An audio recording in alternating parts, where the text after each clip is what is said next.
আজকে চলে এসেছি কোথায় দাদা, কোথায় এসেছি আজকে?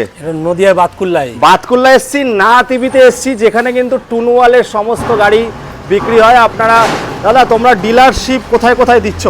নদিয়া, 24 পরগনা, বর্ধমান আর হচ্ছে আমরা মুর্শিদাবাদে দিয়ে দিচ্ছে বন্ধুরা। দেখুন বন্ধুরা, ফার্স্ট টাইম আমাদের কলকাতা মানে যে কোনো ইউটিউবার এই গাড়ি কখনো কভার করেনি, আমি করছি। থ্যাংক ইউ দাদা কভার করতে দেওয়ার জন্য। গাড়িটা দেখুন, অনেকের রিকোয়ারমেন্ট ছিল 3 হুইলার গাড়ি, সবাই সিঙ্গেল লাইটে বিক্রি করে, কিন্তু এইটা কিন্তু ফার্স্ট টাইম এসছে ভ্যাসপা লুকে।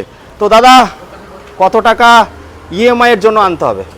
ইএমআই এর জন্য মোটামুটি ডাউন পেমেন্ট 25,000 টাকা হলে গাড়িটা কত দূর অবধি ইএমআই হবে দাদা? নদিয়া টোটাল নদিয়ার মধ্যে হবে। আচ্ছা, এর ওয়েট ক্যাপাসিটি ক্ষমতা কিরকম কি আছে? এটা মোটামুটি 2 কুইন্টাল ধরে রাখতে হবে। 2 কুইন্টাল ধরে রাখতে পারছে। কালার অপশন পেয়ে যাচ্ছে, কালার অপশন আছে, 10 ইঞ্চি আছে, অ্যালয় হুইল দিয়ে আছে, ডিশ আছে বন্ধুরা।